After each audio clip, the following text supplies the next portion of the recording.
Blessed day everyone! In this video, we will learn how to create a strap using a crocodile stitch.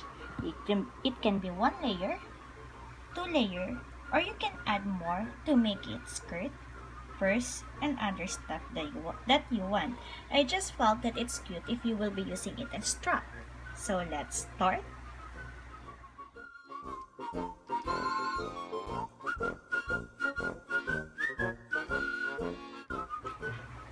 Okay, so create a chain stitch that is multiple of 5, then add 1 stitch more, then prepare for a double crochet and add 6 stitches from the hook. So we have 1, 2, 3, 4, 5, 6. On this stitch, you will be creating 2 double crochet. So that's 1, and we have another one, chain 2, then chain 1, skips 2 stitches, 1, 2. On the third stitch, create 1 double crochet. There. Chain 1 again. Skip again 2 stitches, 1, 2. On the next or on the third stitch, create 2 double crochet. So I hope you have already gotten the pattern. You will be doing chain 1. The next one will be skip 2 stitches. On the third stitch, you will be making 1 double crochet. And for the next one, after chaining 1, 3 stitches skip, third chain, 2 double crochet. So there will be an alternate pattern of 2 and 1 double crochet in a stitch. So you will be ending up on 1 double crochet. So for example, you have extra or you lack 1, it's fine as long as you will be ending up with 1 double crochet. So to begin the next round, chain 1, then turn your work like this around.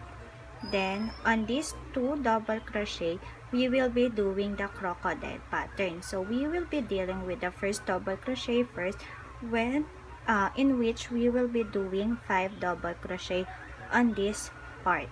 So it's easier if you will be entering or inserting your hook like this. Or for me, I'd like to turn my work like this. Then I'll do my double crochets, 5 sets of double crochet on that one. What I mean is, you have this one, you prepare for a double crochet, it's already folded. Okay, so let's focus on this one, on this double crochet. Okay, you will be doing a double crochet on that stitch. Create 5 double crochet on this stitch. See? Okay, this stitch, on this stitch, you will be making 5 double crochet. So I have 1, I have 2,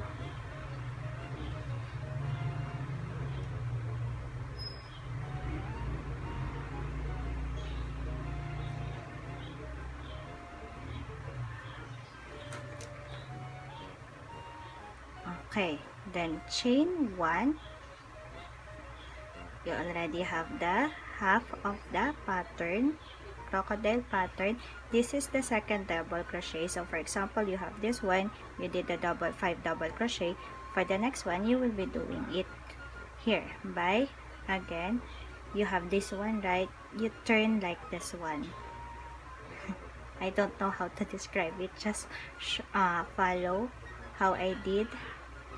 Then again, fold it like that. Okay, you have that space. Make 5 again double crochet on that area. 1, 2,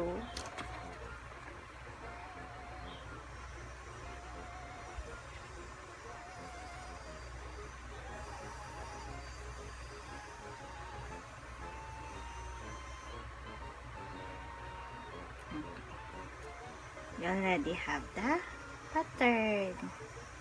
See? Then slip stitch on this stitch on your single crochet.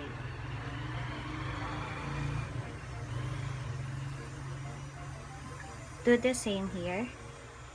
Put it in your front, fold, get the first double crochet, and make 5 double crochet on that stitch.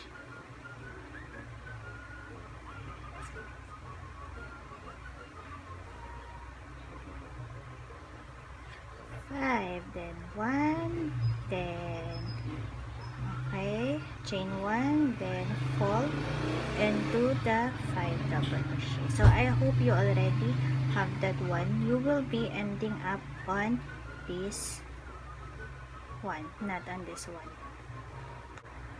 So you've finished now the end. You have your chain stitch here, the 6 one that you've counted. In any chain, the nearest one, create the slip stitch. Okay, so let's recall the pattern.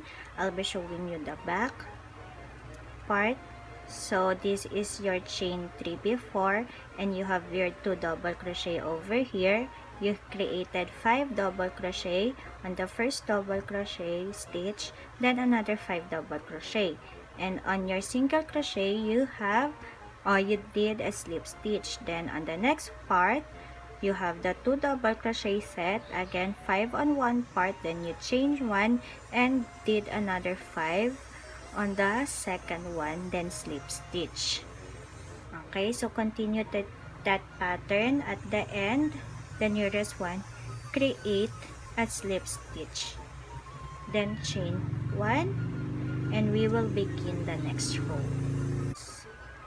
So for the next row, we will be doing this pattern again, the chain 1, double crochet, 2 double crochet, 1 double crochet, 2 double crochet. So first chain 2, 3, 1, 2, 3. On that very same stitch where you've slip stitch, you will be making another double crochet. So our first part, our first layer, next layer here begins with the 2 double crochet. Then chain 1. Okay, in this middle area,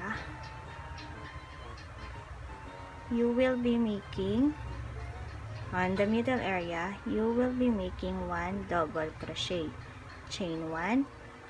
On your slip stitch area, you will be doing the 2 double crochet. I hope you get what I mean. I'll be repeating it again. Chain 1. The space area that you have created, this stitch, you will see this stitch, create 1 double crochet, then chain 1. Your next 2 double crochet will be here on the slip stitch that you have created. So 1, 2. Understand? Chain 1. Okay, here chain 1, and on the last one, your chain 3 space, 2 double crochet. So we will be starting with 2 double crochet, then chain 1 again, turn your work like that, there you go, prepare for a double crochet, and again 5 here. It's easier if you're gonna be folding, then inserting it on the side. 5 double crochet, 1.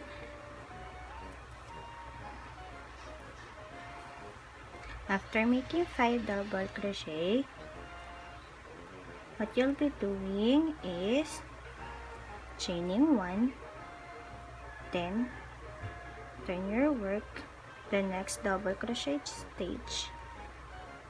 Okay, 5 again, 1. Okay, it's easier if you get the hang of it on the first row, so it's better to practice first the first row many times. 2, 3, 4, 5. Okay, many times, then do the next row.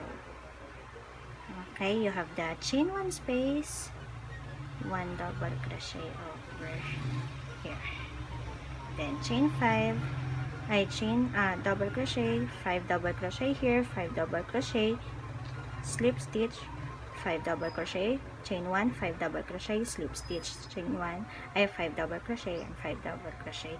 Then you already have the layered strap. Okay, I'll see you back then.